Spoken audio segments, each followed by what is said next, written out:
Hey gang, what's going on? And welcome on back to Football Therapy with me, your host Jan. How's it going, mate? I hope you're doing okay.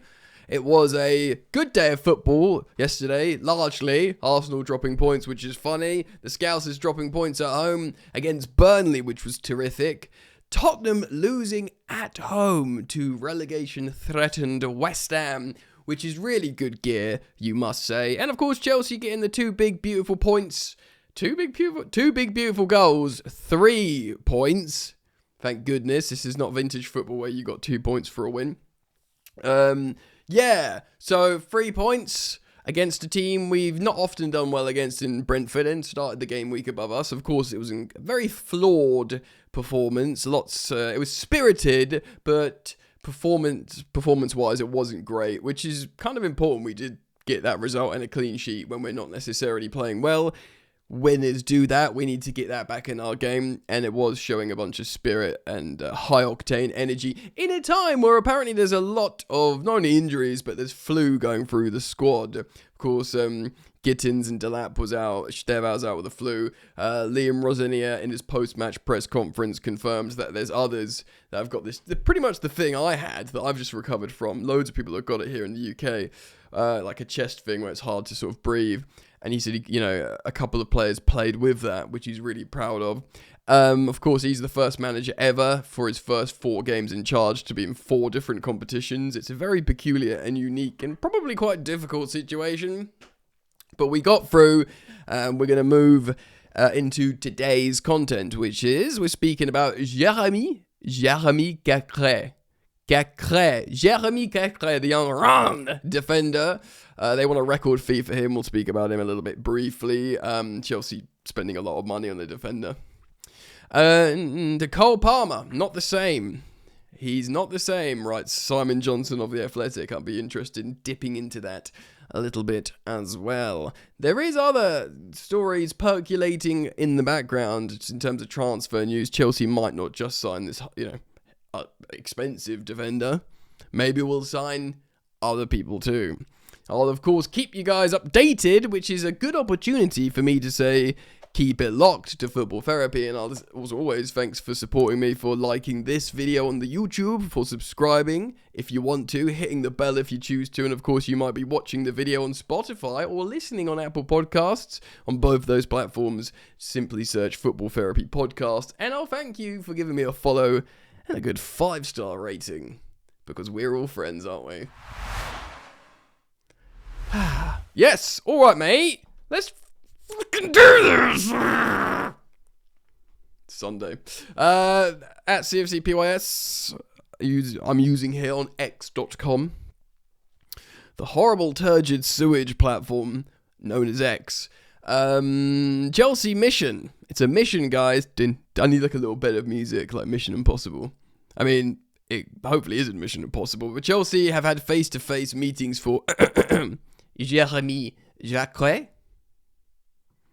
On Friday, which was 2 days ago now, Rennes won club record of £55 million fee, which of course, I think that's more. Did Jeremy Doku come from there? Did Camavinga come through there?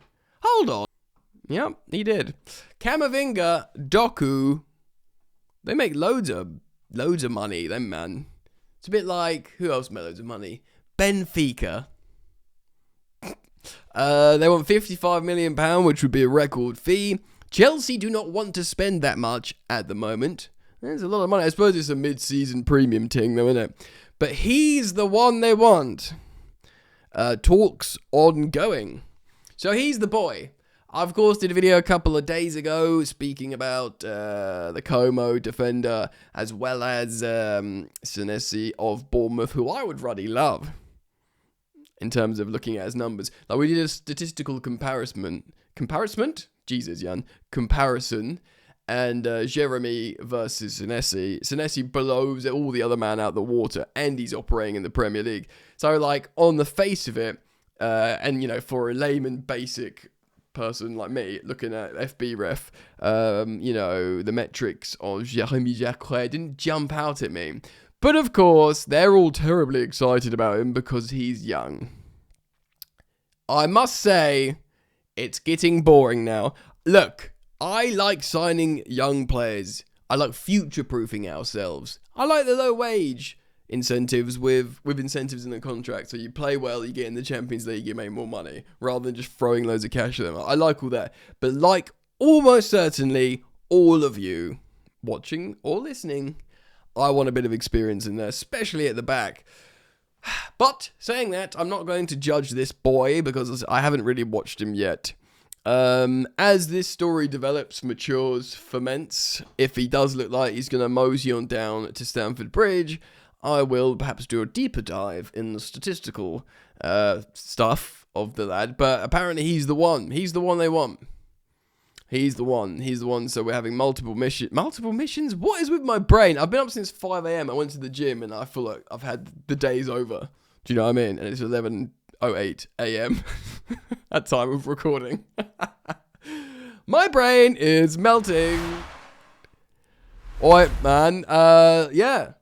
What do you think of this kid? Is he good? I haven't even watched the social media comps yet. You know, the kind of edits that make you think, oh my god, we're signing the best player in the world. Speaking of good kids, I saw this on the Secret Scout Instagram. You know, we've got the youngster Ibrahim Rabaj, who looks like Messi. Evil Messi. It's not.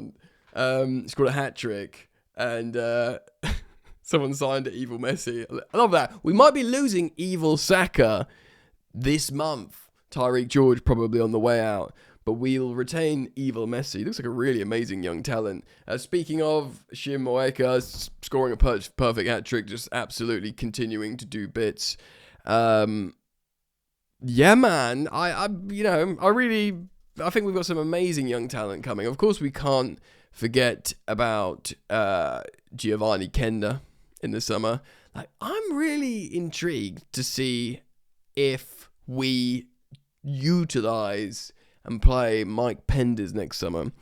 Because although again, my position remains the same, I'm giving it Rob Sanchez end of season review. He played very well against Brentford. He played so badly at home against Arsenal in a semi-final, which you can't be doing. And Liam Rosenior has been waxing lyrical about the Chelsea goalkeeper, and he really likes him.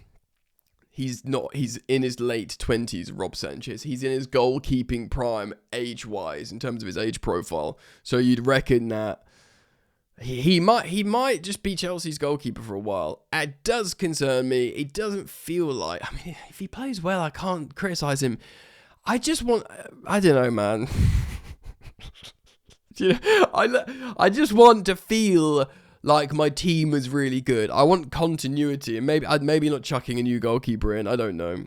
I will tell you my opinion on it at the end of the season. I'll make a final opinion, and I'll either be really angry that we're keeping Sanchez and being like, just go get Maignan, or give Penders a chance, or just sign this other man. Do you know what I mean? Or I'll be like, fine. I think the main thing is a settled defence and a settled unit that understands their instruction from the manager. And of course, you'll need time. I just watched Match of the Day. Wayne Rooney, who's obviously been waxing lyrical about Liam, he says he will get it right. He's really good. A lot of people have been saying that. Of course, he's been subject to a lot of banter. The Chelsea manager, he looks like Matisse. He looks like the guy from The In-Betweeners a little bit. He's been called a PE teacher. A lot of people talk, I've referenced how I found it funny, how he sounds like he's always being interviewed by Jake Humphreys. There's that clip going round that in France from when he said manager, aging men or something, the most like David Brent thing you've ever heard, something that Mikel Arteta would say. And yeah, a bit of banter, but he seems to take it on the chin. Like in his post-match press conference, he joked about going to do Lego, and how he's been clapping a lot, which I think was in one of the articles. I don't think it was on the Athletic. I can't remember what it was, but he joked about it. So I don't know where that's come from, but it's funny. And I actually like how he did that, because he could have brought it in early. I remember when Potter was on the ropes, he'd walk into his press conference like, sorry guys, I've just come back from a crisis meeting. Like, he obviously had it planned in his head and wanted to get it in immediately. Liam sort of got it like half in the chamber, slips in at the end of the press conference in a really good moment. But so it's clearly not grinding on him, but he has the opportunity to be like, nah, it's bollocks, mate. Do you know what I mean? But he is fun. I mean, I really like Rosenior. Yeah, I mean, the whole diary of it, he does give diary of a CEO maybe a little bit too much, but we'll see what happens. Anyway, I feel like I'm like waffling on that now, so I'm going to move on. We're going to react to this article here. Chelsea's Cole Palmer is not himself. Leon Rosenior has inherited a complicated situation. This, of course, is by Simon Johnson of The Athletic. So, it goes a little something like this. One of the first things, I mean, I've said this, by the way, before I get into this. I've been saying his biggest task is Palmer. Seemingly, The Athletic's journalist agrees. One of the things that Liam Rosenior did after securing his opening Premier League win as Chelsea head coach, was walk towards a clearly exhausted Cole Palmer. As the duo shared a quick embrace, Rosenior leaned in closer to offer a few words to the England international. Palmer nodded in acknowledgement, seemingly appreciative of what he was said before walking away. On taking the job, the chance to work with Palmer would have been one of the biggest positives for Rosenior. But at this moment, the player's ability to play regularly at a high level will be one of his biggest concerns. Yeah, has been, sometimes, can do, stink the gaff out Palmer, not because he's a bad player, because his head and body's not there, I'd say. But in this game, though his attacking play was poor, he had some good defensive moments, and he executed what could only be described as a ruddy lethal penalty. Do you know what I mean? This was Palmer's 13th appearance of an injury-plagued season, and just the 4th time he's ever completed 90 minutes. This season, not ever. Oh my god. I'm joking. I had to pause the recording to learn how to breathe again, but I'm back. I think I'm back. Am I back? Yeah, I can breathe. Alright. A superbly taken penalty to secure a 2-0 victory over Brentford was about the only recognisable thing about Palmer, though. Yeah, he does look... I mean, maybe he's one of these guys that Rosenior said, look, I'm not going to name them, but some of the lads are struggling with this chest thing. Could be Palmer. Could be. Yeah, that was the only recognisable thing, his lethal penalty. What followed immediately after he scored gave the greatest insight into his mood. There was no trademark ice-cold celebration. There was little sign of a smile, despite the best efforts of his teammates to generate one. At the final whistle, Palmer was seen sitting disconsolately.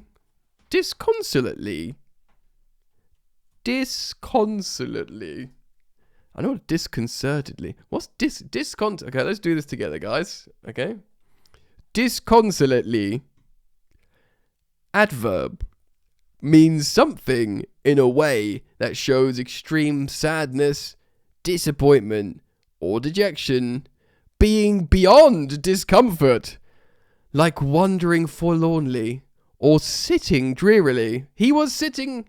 My word, they're journalists for a reason, aren't they? Because that is precisely what was going on. What an appropriate word that I, and possibly we, have just learned together, and almost certainly will immediately forget. Let's read on. So he was doing that, whatever that word was, and he got Andre Santos helped him to his feet. Palmer's comeback from a groin injury that kept him out for over 2 months from September to December is being carefully managed, probably by that medical team that caused so much talking. Anyway, Chelsea's medical and performance department operates independently, issuing recommendations on whether injured players can return and how much they can play. Just quickly, before we read on, yeah, the ice-cold celebration thing, I mean, when he's been playing badly and hasn't scored, to score a penalty and just drop the ice-cold celebration when we've been in a poor run is probably a bit like tone deaf. So I'm not going to dig him out for being like, way, ice-cold, trademark Palmer, fine. You know, maybe like he scores that and then maybe if he scored a banger, he'd drop it. Do you know what I mean? So it's less about not doing his celebration and more about just not looking happy, I'd say. Yes. So yes. Let's read on. Sources. Here we go. Here's the line. Sources speaking anonymously, I can say that, to The Athletic to protect the relationships, say the following. Medically, Palmer is 100% fine. Oh. But is still working on his match fitness after a significant spell out. Well, if medically he's 100% fine, then I just seen loads of people friggin' arguing on social media about having to need this surgery or whatever. There have only been flashes of the player who shone in his first 2 seasons of his Chelsea career. Some may say the first 18 months in particular. I agree. The way he directed play to open scoring against Everton on December the 13th was top class. During the second half of Chelsea's defeat at Fulham this month, there was a spell where he took control of the game like he used to. Can I just say, it's important to note that Palmer had an insanely good first 12 months. And I said this recently, I'll say it again, sorry, but it was down to the football of Pochettino, and I'm sorry, it wasn't a good thing. Yeah, it was a great thing for Palmer individually to demonstrate his immense ability to rack up insane numbers and to build his brand and value, and often do win Chelsea games, but he was taking advantage of chaos ball, where we conceded a record amount of goals and he could basically set up counters and quick transitions and direct play. When we got a manager in Maresca that was way more controlled, Maresca caught a lot of heat from some Chelsea fans saying the more he got his hands on players, attacking players, the worse they got. Like, even to the point where they were saying, like, Joao Pedro joins, really good Club World Cup, really good start of the season, and fizzles out, and they're like, he's doing what he did to Palmer, which is unfair. It's basically a controlled style of football where you don't open up at the back like a brothel where everyone can score, and obviously attacking's harder. It's like Pep Guardiola. Do you know what I mean? Like, it's like that. You don't have attackers unless you're like Haaland, just in the penalty spot, just finishing off chances. These other attackers don't get massive, insane individual numbers. It's just the way it goes. Controlled football. But despite that, it doesn't mean it's not. It doesn't mean it's impossible for Palmer to thrive and do well. Because just look at certain games where he's still done really well. Obviously, the Club World Cup final, but incidentally, that was Maresca deciding to go sort of direct and get behind the channel and play normal fullbacks rather than inverted players and yada, yada, yada. So yes, there's kind of loads of caveats, basically. Anyone who watched the Brentford display, though, was given another reminder that he's a long way from being his best Cole Palmer. It was not because of the lack of effort, just the usual sharpness to get away from players is not there. This was particularly exposed in the 65th minute when his customary trickery proved too good for Yarmouk.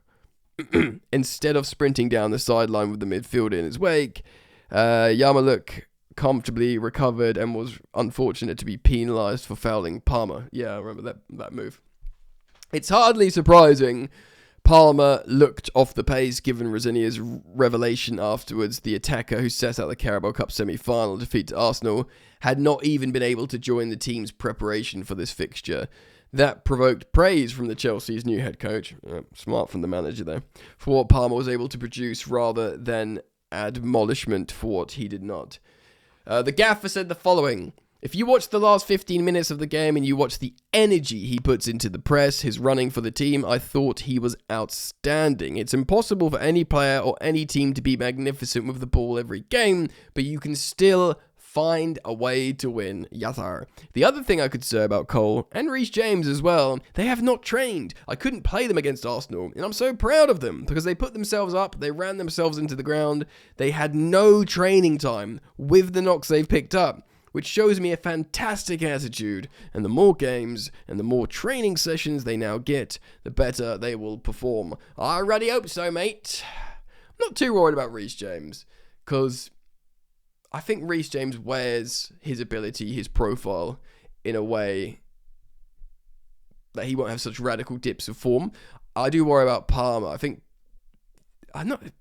It's weird, because he's not got, like, an identity crisis, but these attackers that people say, wow, you're amazing, and then, you go for a rough spell. It doesn't matter who you are.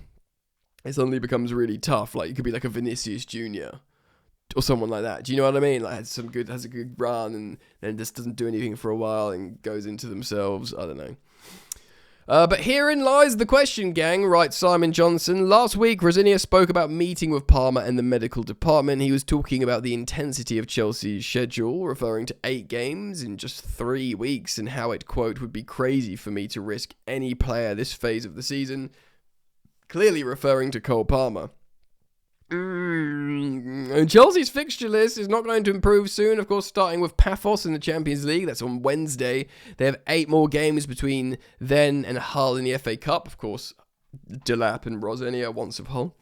Should they drop into the Champions League playoffs for the last 16 spot, there is a possibility there will not be a break from the midweek schedule until after the international break. That is insane. Late March.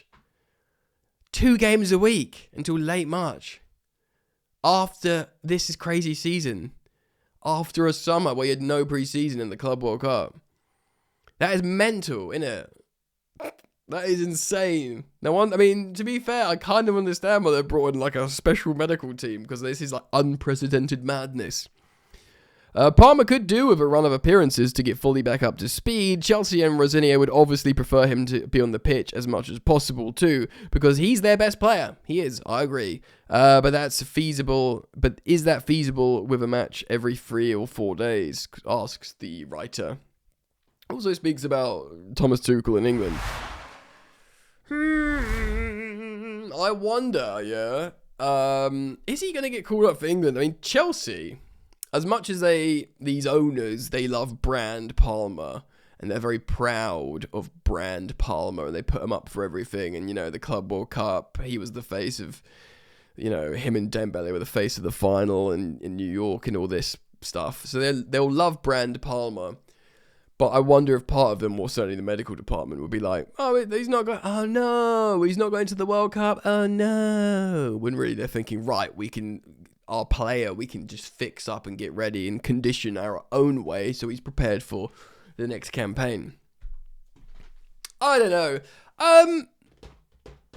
Am I worried? I mean, it's hard to say I'm worried about a 23-year-old player that's been up and down, lots happened. And of course, Chelsea's been an absolute circus of turbulence in its time here. So you got to be very mindful of that when you judge young players like Cole. But I guess I'd say I am a bit worried, because if he's 100% medically fine and he's looking like that, it could be match fitness fine, a confidence thing maybe.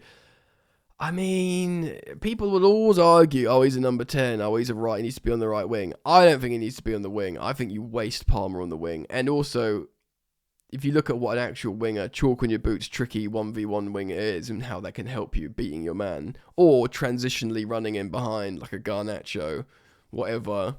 Because I think even though Steval wants to see himself as a number 10 in the future, he, for my money, performs much better as a winger than Palmer. Like he'll get chalk on his boots, he'll get to the byline, and he'll 1v1 in and dribble and shimmy past men. He's really explosive. Palmer is more of like a playmaker, stroke the ball round. He's not explosive like that, like wiggle round you really quickly. Steval can do that, which for me makes him much more an appropriate candidate for a winger.